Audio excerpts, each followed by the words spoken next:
大家好，歡迎大家收聽我們都是星族人，我係你嘅節目主持人 Becky。今日咧，我哋呢個節目咧，除咗有Achutan老師之外咧，我哋有一位英國嚟嘅嘉賓啊。老師，麻煩你介紹一下佢先。好，第一件事介紹我自己，我係Achutan黃錦寧。咁我哋今日嘅嘉賓咧，係我一個20幾30年前就喺香港認識嘅一個英國人。咁佢叫做 Helen Forty。咁佢而家咧就已經住翻喺英國㗎啦。但係我哋今日嘅節目，我點解要揾 Helen 呢？係因為如果我哋要講英國嘅sacred sites， 我哋要講英國嘅大石陣，我哋要講英國嘅特別神聖嘅地方，其實我係諗唔到，我除咗揾 Helen 之外，我可以揾邊個 ？So so let's say hi to Helen. Hi Helen. Hello. Okay, Helen, I'm so glad to have you here today. Can you introduce yourself a little bit? What have you been doing? What are you doing? Oh, big question. So, I'm a spiritual teacher. I do healing work. I lead sacred site tours. I look English, but really I'm from other lifetimes. I think I'm really Chinese, and I'm also an ancient Egyptian. This might be my first lifetime being English. She's more Chinese than me, I guess. Yeah, we just shifted faces and hair color, but she's more Chinese than me. But Egyptians, we probably met sometimes in the Egyptian time. And definitely, I am not very English, even though I was in England many hundred years ago. And she told me she was actually never in England. And her husband, which is an American, is much more English than she is. 嗱，喺呢個節目再繼續嘅時候咧，我想同啲聽眾朋友講一聲，因為咧我見到Achutan咧同Helen咧就傾得好開心嘅，所以喺中間咧我唔會插入講中文噶啦。大家咧喺要聽呢個節目嘅時候咧，就了解嘅時候咧，只可以睇我哋嘅subtitle同我哋嘅字幕。咁如果你揸緊車就千祈唔好聽啦，因為全個過程咧都係講英文嘅。嗱，我又將呢個咪就交俾佢哋兩位咧，就等佢哋自己咧喺度慢慢傾下呢一個英國有啲咩嘢特別嘅能量點啦。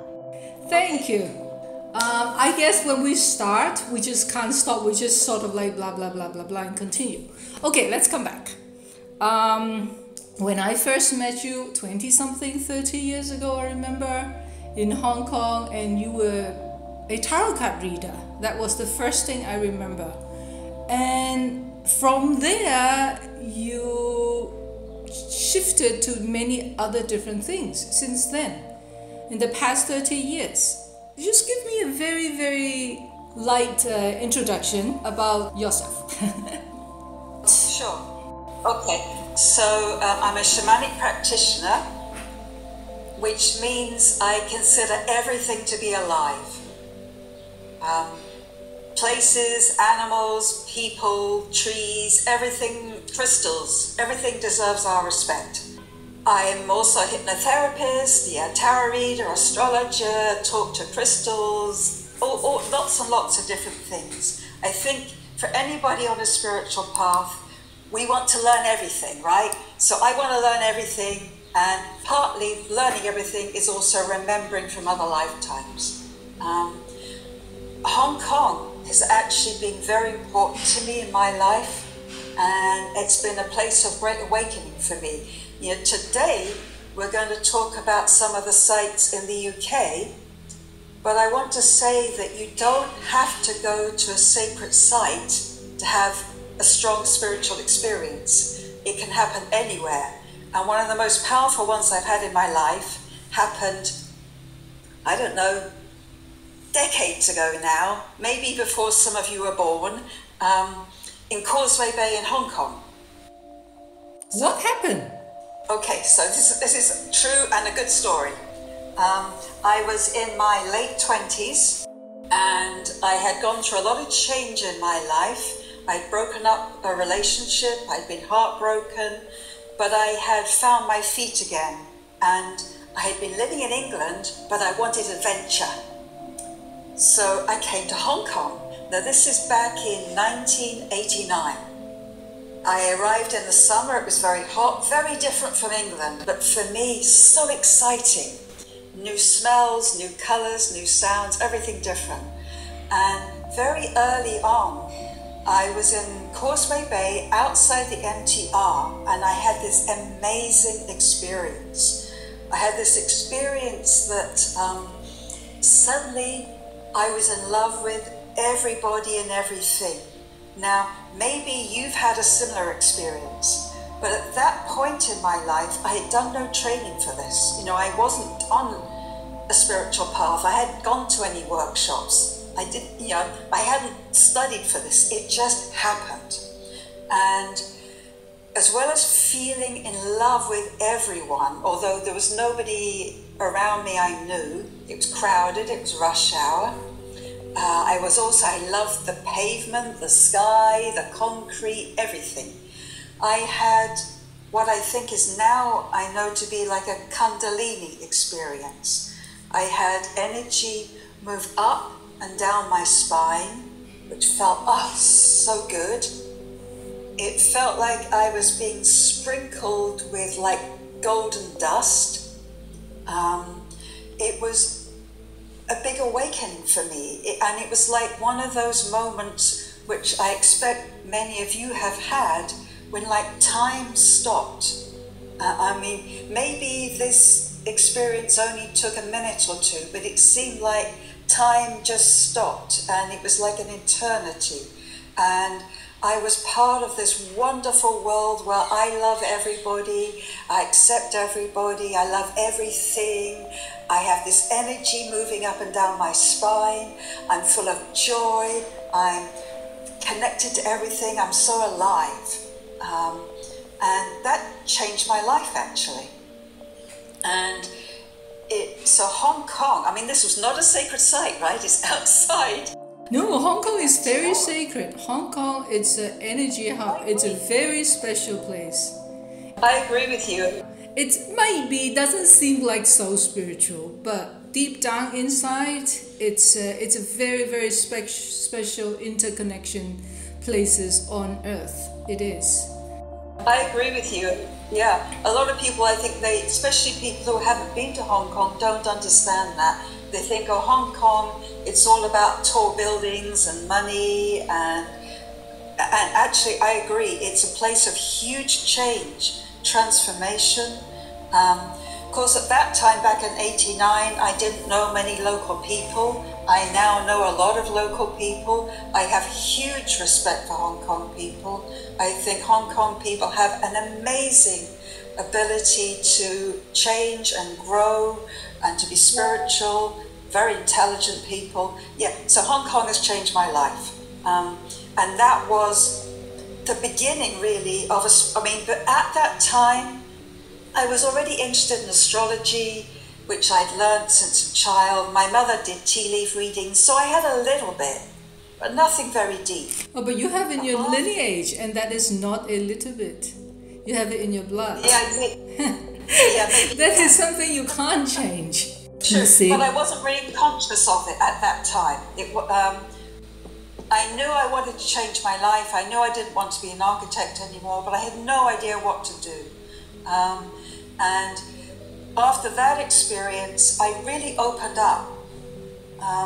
Before that time, I had been feeling that we live on a planet that's full of challenge, where people can be cruel and there are wars, and I had quite a negative view at that time. Mm-hmm. Then I had that experience in Causeway Bay, and I got very curious. I read lots of books. I went to workshops. I really opened up. I opened up to past lives. I started remembering things. Everything changed. So now I'm back in England, but I probably wouldn't really know how to approach these sacred sites in England if Hong Kong hadn't changed me first. Yeah, I understand that. Your experience is equivalent to me when I was in India. India has such an impact on me. But don't talk about me. I want to talk about you, and I want you to tell us about the sacred sites in England, because this is part of our Around the World Sacred Site series in England.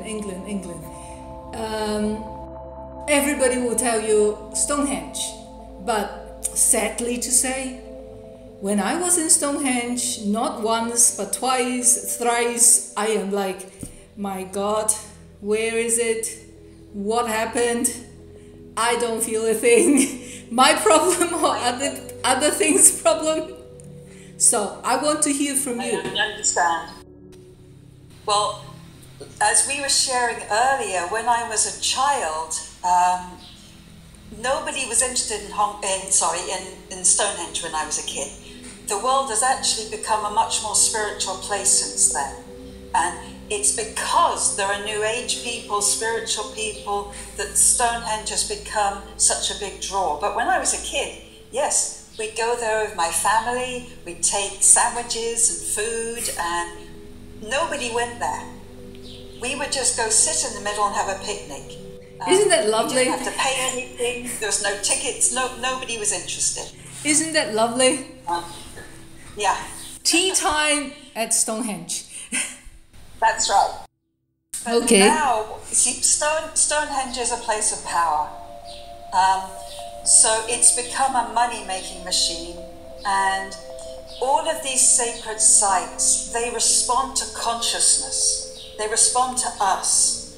And if we go in asking to connect with the place with respect, asking for it to open its energy doors, if you will, then it will respond. But if we go in and we're just about, let's take an Instagram photograph, if we're just in our rational minds, it's like Stonehenge feels ignored. Mm-hmm. And like anybody that's ignored, it doesn't pay attention. It turns its back.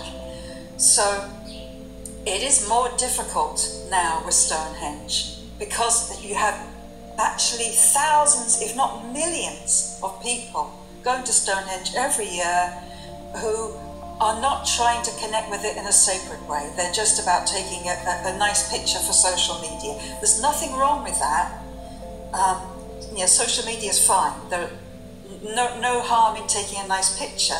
But Stonehenge itself is feeling ignored, and so it's kind of switching off a bit. It is still there, but part of the challenge is you need to get inside the circle of stones, not just walk around the outside. Right. And for that you need a special ticket. And the best thing with Stonehenge is you got to approach it from the front door. And with these circles of stones, it's not always obvious. Where's the entrance? If you approach a church or a temple, you know where the door is. It's obvious. Right. Well, Stonehenge also has a door, but you have to know where it is. And if you don't go in the front door, you don't get such a strong experience. So, and the other thing they're now telling us at Stonehenge, the people who are guarding it, they say you're not supposed to touch the stones. Right. And they don't want to make a lot of noise. Well, the stones like to be touched. I remember when I was there a few years ago on the June 21st, tons of people, they were all touching the stones, sitting on them, singing, doing their ceremony. It was not quiet, but at the same time, it's not what it's supposed to be on the 21st of June. There is something missing, something deep down inside, the connection, something, not just acknowledgement, but a deeper sense of beingness is missing. You understand? Well, on the solstice, you're right, they open it to the public and anybody can go and you can touch. Right.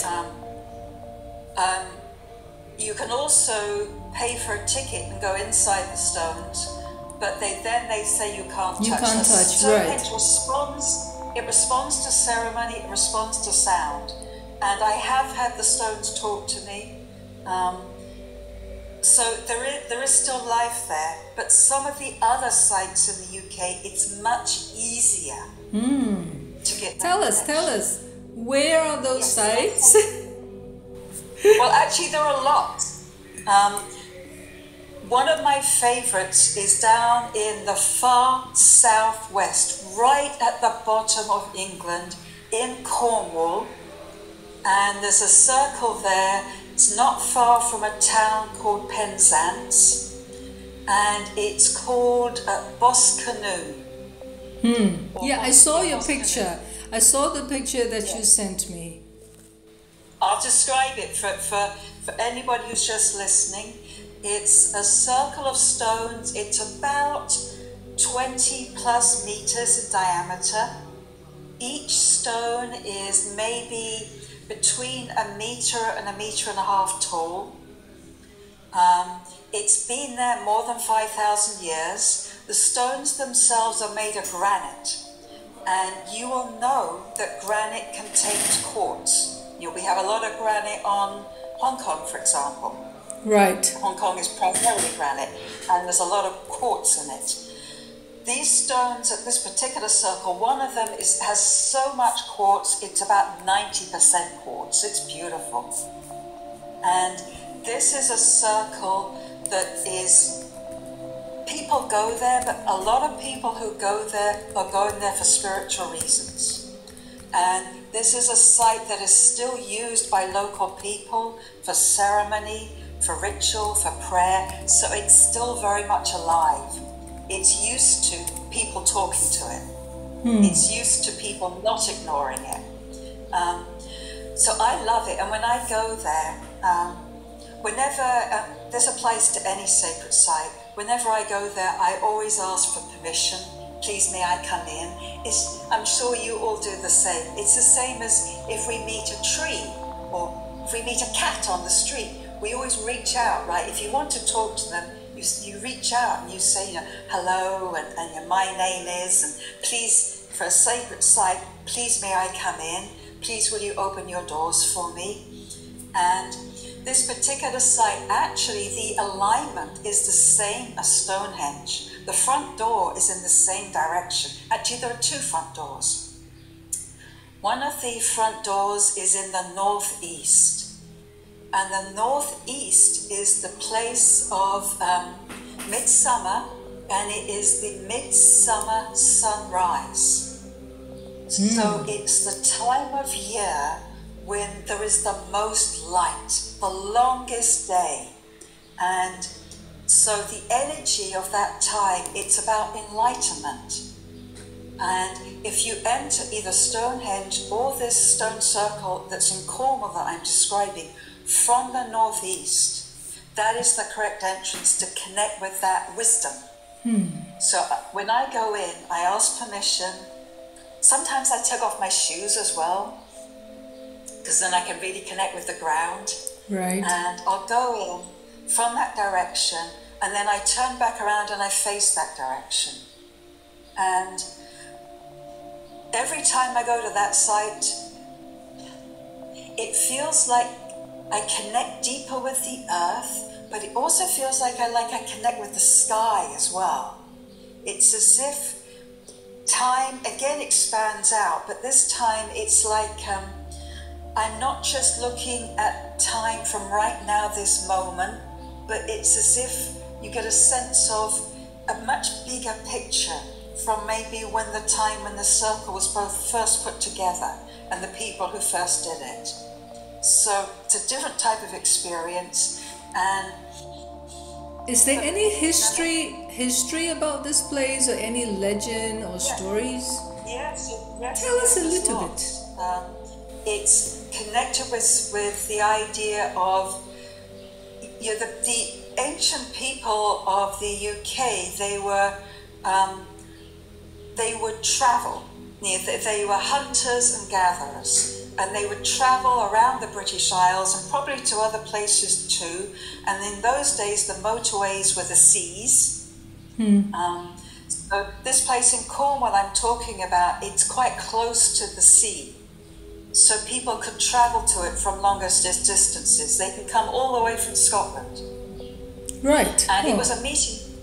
It was a meeting place. It was a meeting place for sharing news, but also for sharing stories, for sharing wisdom. And it is mentioned in some old texts in the UK as being one of the important places where wise people would come and share information, share stories and teachings. And it has that feeling to it. There's a lot that, of course, we don't know in terms of hard historical facts. So what I do with a site is I try to do both. I try to learn some historical stuff, but I also go with feeling and intuition. Right. Yeah. See if I can connect with the land and the stones and whatever else is there, the nature. Or whatever story they want to tell you at that time, whatever information, whatever insights that they would want to show you at that moment. Yes. Exactly. And what I also find is individual stones can have their own personalities, like their own energy.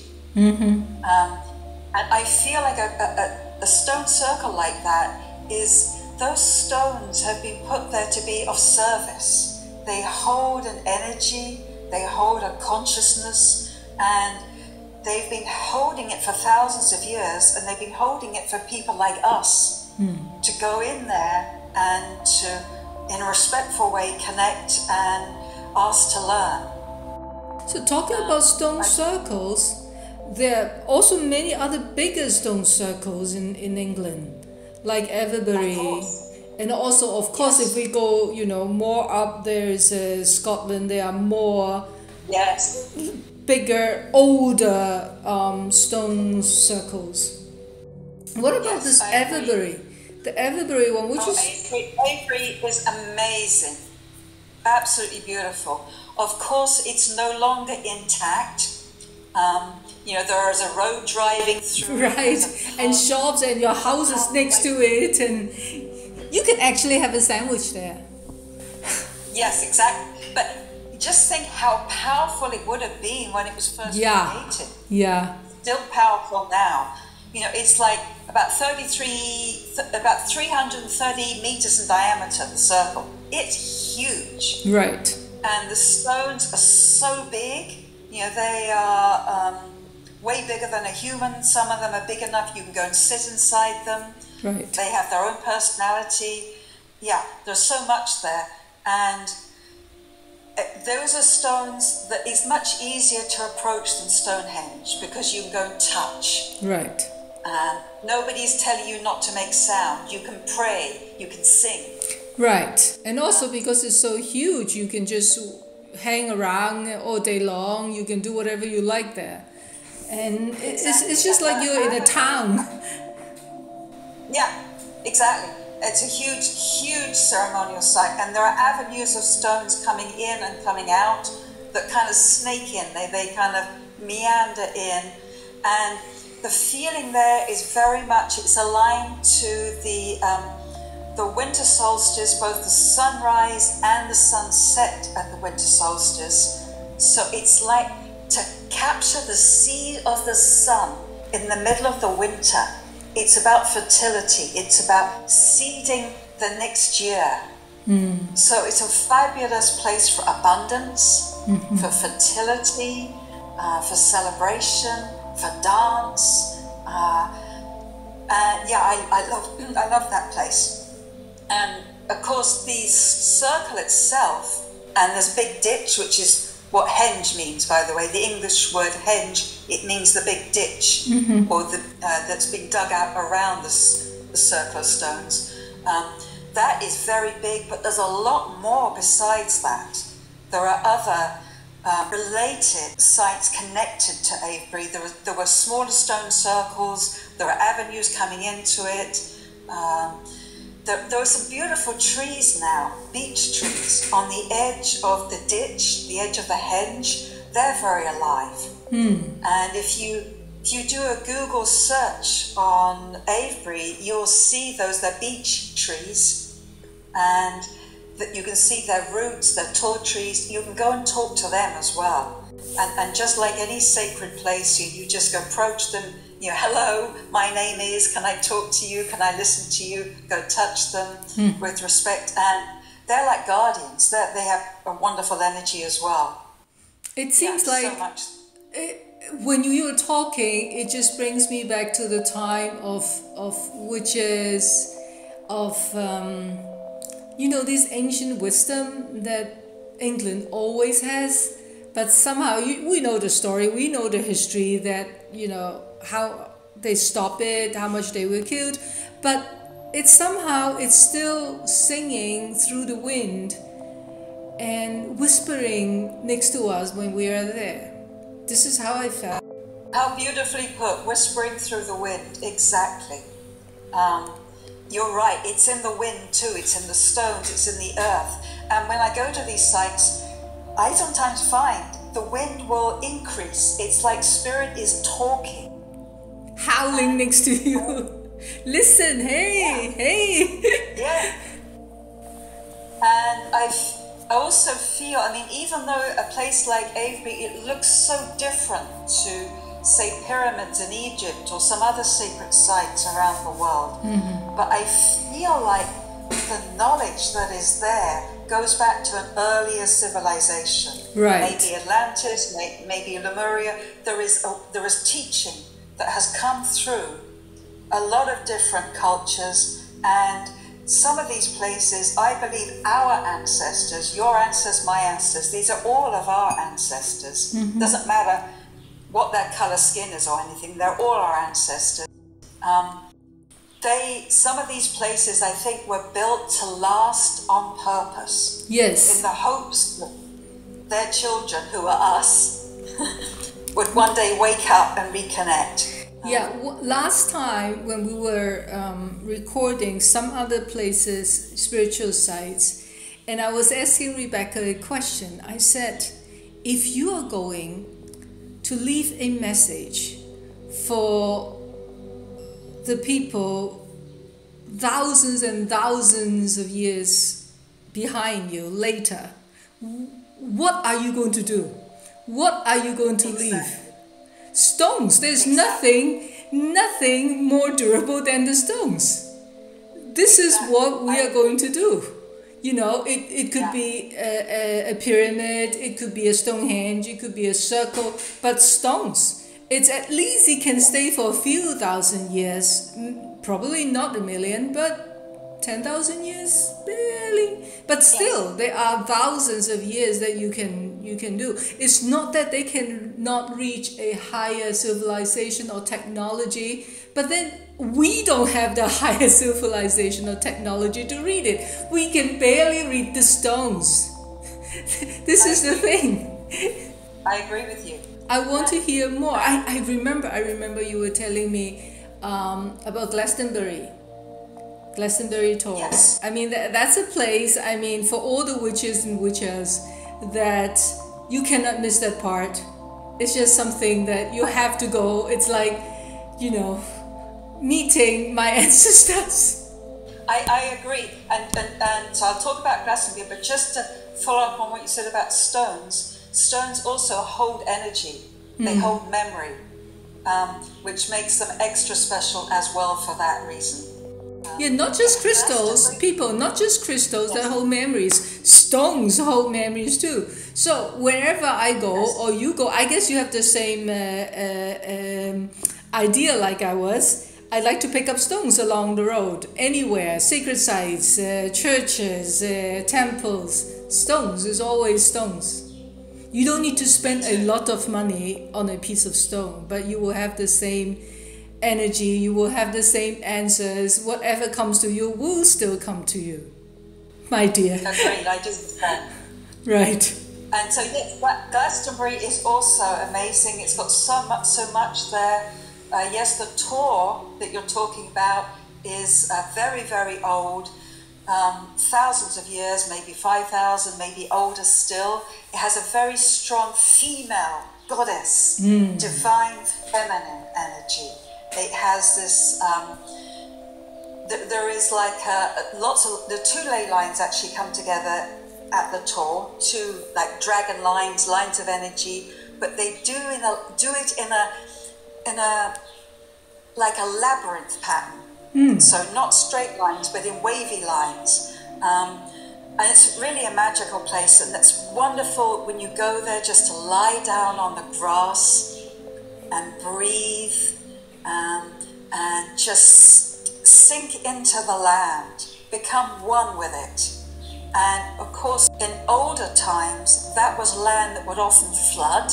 It was a land that was a lot of water. So Glastonbury, which is, for those of you, most of you listening to this will know that we're talking about like a hill.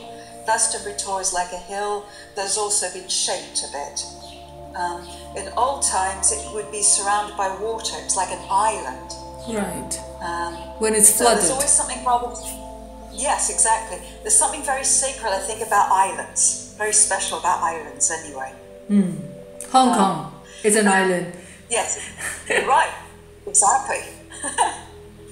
And there's also amazing well water. There's two different types of water, well water, very ancient water, that emerge, that come out from the bottom of Glastonbury Tor. One is red in colour, one is white in colour. And they both have healing properties.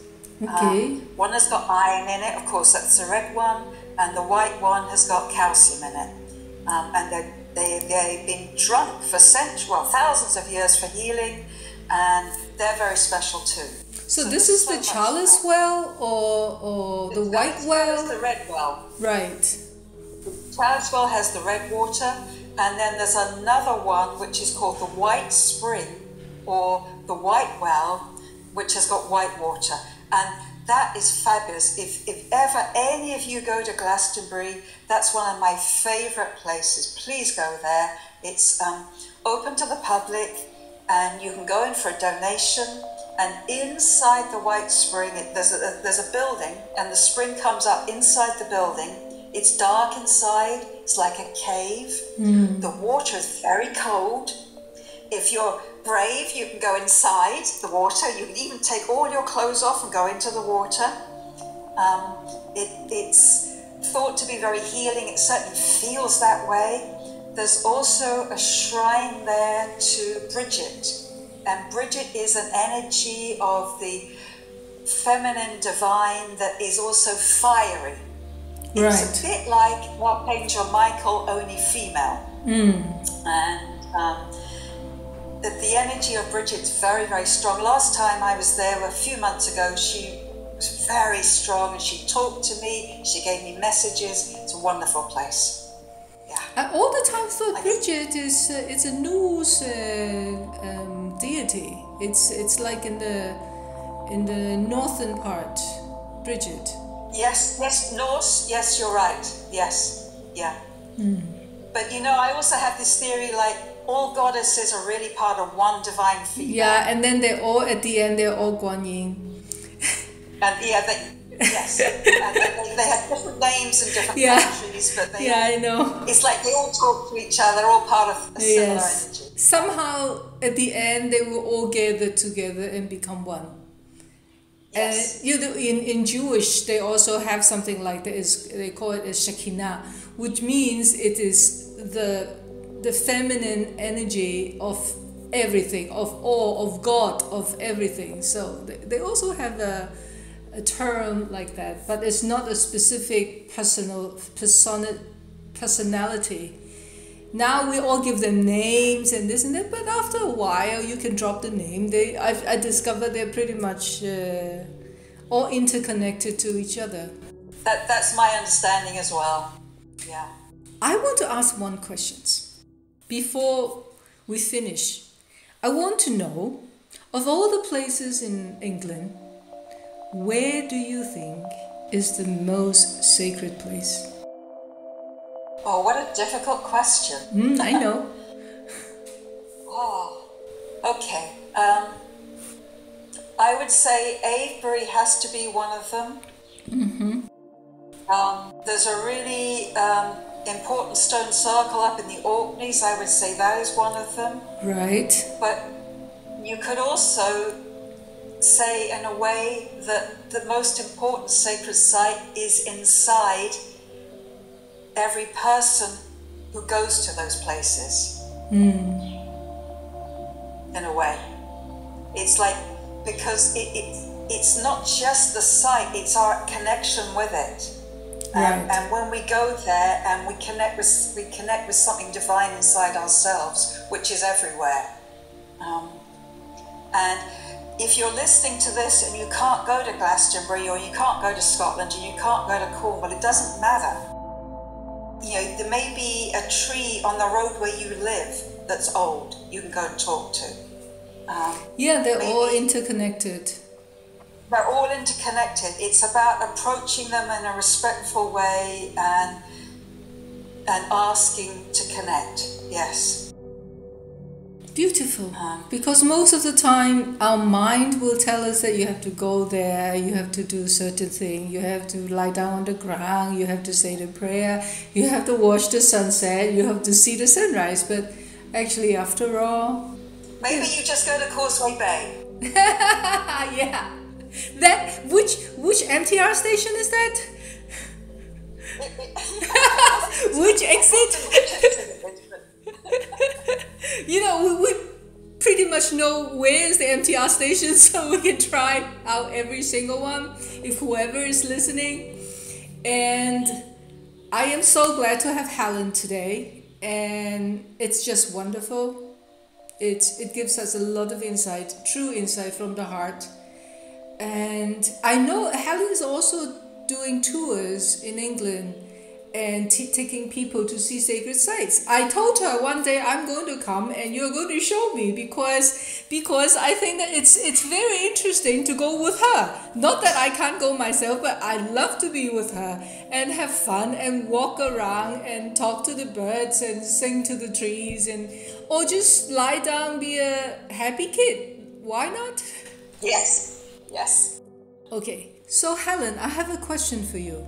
Nowadays, many people migrate to England, and what are you going to give them suggestions or comments or tips how to live, how to be more settled, how to more blend in and open their heart to be, to stay in this new place for them? Yeah, I think it's probably, for some people, it's not easy. I think the British aren't always the easiest people to get to know. But underneath the surface, most British people underneath are kind and good. You just need to give us a chance. That's a good one. So maybe join something.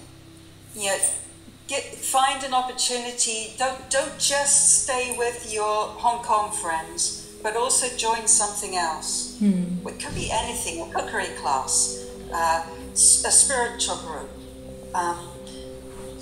Because if you give English or British people a chance, they will warm up to you and they will start to trust you, and you can make friends with them. But they have a reserve usually on the surface, and it takes some time to get through that.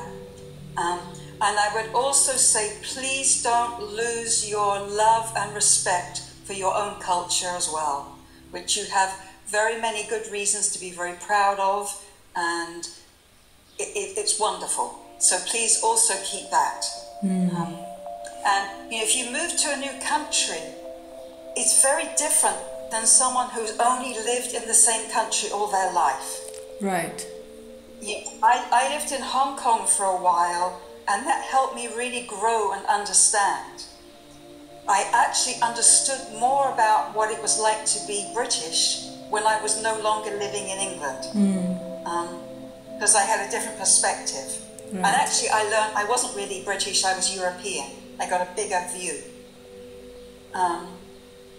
So people, for Hong Kong people coming here, some of us are very friendly, I promise. I'm sure. Yeah. Anybody wants to come and meet me or reach out to me, please do. Yes, you're going to be very busy. So thank you so much, Helen. And I hope to see you soon. And I hope next time we will do something more adventure together. All right, thank you. Thank you. And thank you for everyone who's listening. Thank you. 聽完阿 Helen 講之後咧，我都好想去啊。咁啊，老師，我哋下一站就去英國嚇。OK，thank you，thank you，thank you Helen， 多謝大家收聽，下次再會，拜拜。呢一集我們都是星族人講到呢度，歡迎你喺留言區寫低你嘅心聲，支持我們都是星族人，記得俾 like、subscribe 同埋 share 俾你嘅朋友，多謝你嘅收聽。